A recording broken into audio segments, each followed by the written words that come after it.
জীবন যেমন সেই রকম করেই আপনাদের সাথে সব কিছু শেয়ার করি। তো আজকে শনিবার, মা মেয়ে আমরা তিনজনের জন্য রান্না করব। তো মা মেয়ে তিনজনের রান্না মানে আমাদের একদম শর্টকাট একটা রান্না, আর যেটা বাচ্চারা বেশি খেতে পছন্দ করে কোনো ঝামেলা ছাড়া, সবজি ছাড়া, এই যে ডিম আলুর ঝোল করব। তো বাচ্চারা এটা খেতে অনেক পছন্দ করে। আমার যদিও বা বেশি পছন্দ না, একটু সবজি না হলে কেমন যেন লাগে খেতে। সে যা হোক, আমি কোনো একটা কিছু করে খেতে পারবো। ডিম আলুর সিদ্ধ করে এই যে খোসাগুলো ছাড়িয়ে নিয়ে এই যে এখন এগুলা ঘষা মাজা করে নিচ্ছি। বেশি ঘষা মাজা করার জিনিস নাই। ঘরে একজন পুরুষ মানুষ থাকলেই আমাদের মহিলাদের যে কী পরিমাণ কাজ বেড়ে যায় সেটা মানে আমরা মহিলারা অবশ্যই জানি। কিন্তু একজন পুরুষ মানুষ ঘরে নাই মানে কত রিল্যাক্স হয়ে যায়। আবার রিল্যাক্স বলতে আবার এটা নেগেটিভ কিছু না, মানে একদমই কাজ থাকে না, কাজ খুঁজে পায় না এরকম লাগে। কাজ খুঁজে পায় না মানে যে একদমই কাজ খুঁজে পায় না, বিশেষভাবে রান্নার ঝামেলাটা থাকে না।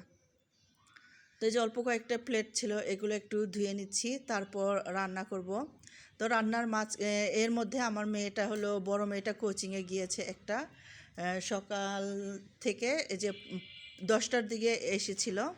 তো তখন আবার ওই যে ওর বাবার সাথে গিয়েছে, এখন সবজি নিয়ে আসছে, একটা শাক নিয়ে আসছে আর আম নিয়ে আসছে। তো শাক যখন নিয়ে আসছে, শাক তো আমার ঠিক করতেই হবে। আমি হয়তো এখন শাক রান্না করব না, শাকটা রাতেই রান্না করতে হবে, কারণ এখন শাক রান্না করলে রাতের বেলা ঠান্ডা হয়ে যাবে, তখন আবার ও বাচ্চার বাবা খেতে পারবে না। সেই জন্য এটা রাত্রে গরম গরম রান্না করে খাবো। দুপুরে তো সে খাবে না, সেই জন্য আর শাক রান্না করব না, রাতে শাক রান্না করব, আর সাথে অন্য কিছু তো রান্না করবই। তো যেগুলো ঘষা মাজা শেষ করে রান্না করে তারপরে শাকটা আমি ভালো করে বেছে কেটে কুটে নিয়েছি, সেটা আর আমি দেখাইনি আপনাদেরকে। তো যে ডিম আলুর খোসা ছাড়িয়ে আলুটার ছোট ছোট টুকরো করে কেটে নিচ্ছি, পেঁয়াজ কুচি করে রেখেছি, তারপরে যে রসুন পেস্ট করা ডিপ ফ্রিজে ছিল সেটা বের করেছি, তারপর রান্না বসিয়ে দিব। তারপর রান্না শেষ করে আমি একটা জটিল কাজে হাত দিয়েছি, সেটা হলো রান্নাঘরটার চুলার আশপাশগুলো। অনেক দিন আমার না কেমন যেন আমার শরীরটা ভালো যাচ্ছিল না, তাই আমি রান্নাঘরগুলো ঠিকমতো পরিষ্কার করতে পারিনি। তো সেই রান্নাঘরটা আমি পরিষ্কার করতে গিয়েছি, রান্নাঘরের জানালাটা, চুলার আশপাশগুলো। তো সেটা করতে গিয়ে পুরো রান্নাঘর অবস্থা খারাপ হয়ে গেছে। তো বড় একটা পরিষ্কারের কাজ করেছি, যেটা আমার করা ঠিক হয়নি, কারণ আমি এই যে সকালে নাস্তা বানিয়েছি, নাস্তা বানানোর পরে দুপুরের জন্য রান্না করছি, তারপরে যে শাক বাছলাম, কুটলাম, ধুইলাম, তারপরে আমগুলা ধুয়ে রাখলাম, এর মধ্যে চুলা পরিষ্কার করেছি। এরপর আবার আমার 11টা সাড়ে 11টার দিকে বড় মেয়েকে নিয়ে আরেকটা কোচিংয়ে যেতে হবে। তো আমি একদম ক্লান্ত হয়ে গিয়েছিলাম, আর আমার রান্নাঘর পরিষ্কার করতে গিয়ে আমার পুরো শরীরটা ময়লা পানিতে ভিজে গিয়েছিল। রান্নাঘরের বাইরে একটা অংশ থাকে যেটা মানে খুব জটিল একটা বিষয় থাকে, তো সেটা আমাকে পরিষ্কার করতে হয়েছিল। সেই জন্য আমি একটু ক্লান্ত হয়ে গিয়েছিলাম আর স্নান করতে হয়েছিল। তো সব কিছু মিলে আমার মেয়েকে নিয়ে যেতে অনেক বেশি দেরি হয়ে যাচ্ছিল। তো তেল আছে, তেলের বোতলটা যে খুলবো, তেলটা শেষ হয়ে গিয়েছিল, তেলের বোতলটা খোলার আর সময় পাইনি, তাই সরিষা তেলটা দিয়ে দিলাম। আর সকালে ডিম ভাজি করেছিলাম নাস্তার জন্য, তো ডিম ভাজির একটু তেল ছিল, সেখানেই আবার ডিম সেদ্ধ করেছি।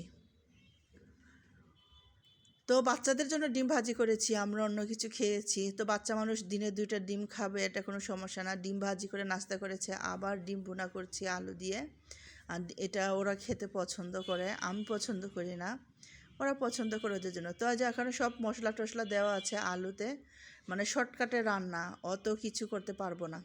তো কারণ আমার একটা তাড়াহুড়া লেগে যাচ্ছে, রান্না শেষ করেই কিন্তু আমি চুলাটা পরিষ্কার করেছি। তো সেটা আর আমি দেখালাম না, কারণ এগুলো পরিষ্কার পরিচ্ছন্ন না, অনেক এলোমেলো হয়ে কাজ করি, সেগুলো সব কিছু তো দেখানো সম্ভব না। এই যে রসুন বাটা, রসুন পেস্ট ডিপ ফ্রিজে রেখেছি, তো বরফ হয়ে আছে, কিন্তু সেটাই দিতে ভুলে গিয়েছিলাম, তো এখন একটু দিয়ে দিলাম। রসুনের একটু ফ্লেভার আসবে, একটু ঘন ভাব আসবে, ভালো লাগবে খেতে। তো হালকা করে কষিয়ে নিলাম। আজকে কেন যেন গ্যাস আছে, অন্যান্য দিন এই টাইমে গ্যাস অনেক কম আসে, তো আজকে খুব ভালো গ্যাস আছে। শাকটা ইচ্ছে করলে ভাজি করতে পারতাম, কিন্তু যে শাক ভাজির জন্য পেঁয়াজ রসুন এগুলো কাটতে ইচ্ছে করছে না, আর ভাজি করলে যেটা হবে ওই যে বললাম যে মেয়ের বাবা খেতে পারবে না, সেই জন্য আর ভাজি করব না। আর বাচ্চারা এত বেশি শাক পছন্দ করে না, খায় না এমন না, খায় কিন্তু পছন্দ করে না।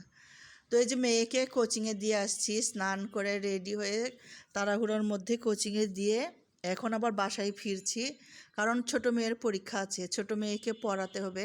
তো এর মধ্যে একটা রেলি যাচ্ছিল, এটা প্রথমে বুঝতে পারি না কিসের, পরে ঢাকা ক্রেডিটের আনন্দ রেলি। তো আমি ঠিকমতো জানি না কিসের এত আনন্দ রেলি হচ্ছে, ব্যান্ড বাজাচ্ছিল।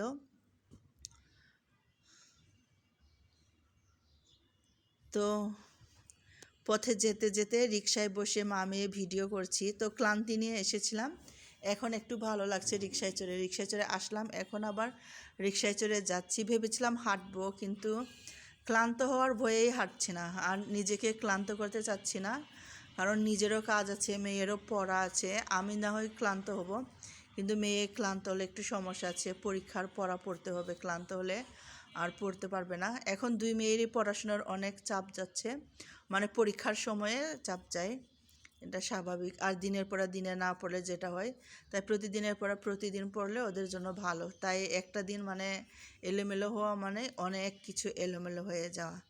তো প্রায় আমরা কাছাকাছি চলে আসছি। তো শেষ পর্যন্ত নিজেদেরকে একটু ভিডিও ফুটেজ নিলাম, মা মেয়ে যে রিকশায় যাচ্ছি। তো আবার আমাদেরকে বের হতে হবে, আবার মেয়েকে আনতে যেতে হবে, কিন্তু আমরা এই সময়টা বাসায় চলে আসছি। 1.5 ঘন্টা বসে থাকাটাও অনেক কিছু, একটা ক্লান্তিকর, একটা জায়গায় বসে